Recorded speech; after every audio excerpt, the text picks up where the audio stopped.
ఈ కుటుంబ ప్రార్థన లేని ఇల్లు ఎలాంటిదంటే పైకప్పు లేని ఇంటి లాంటిది.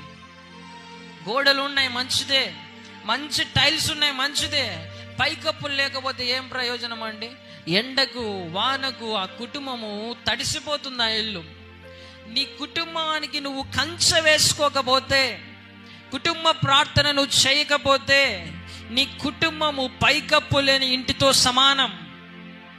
గాలి, ఎండ, వాన, దుమ్ము, ధూళి వచ్చి ఆ కుటుంబంలో ఉన్న వారందరికీ ఏ విధంగా రోగం వచ్చేస్తుందో, అదేవిధంగా నువ్వు కుటుంబ ప్రార్థన చేయకపోతే సాతాను నీ కుటుంబంలో పాపము, త్రాగుడు, వ్యభిచారము, రోగాలు, వ్యాధులు, అప్పులు, పిల్లలు మాట వినకపోవడం, కన్నీరు, గొడవలు, నెమ్మది లేకుండా చేసి చివరికి నీ కుటుంబము ఏ విధంగా అయిపోతుందంటే నీ కుటుంబం ఒక నరకంలాగా అయిపోతుంది. అందుకని కుటుంబ ప్రార్థన చేయండి మీరంతా.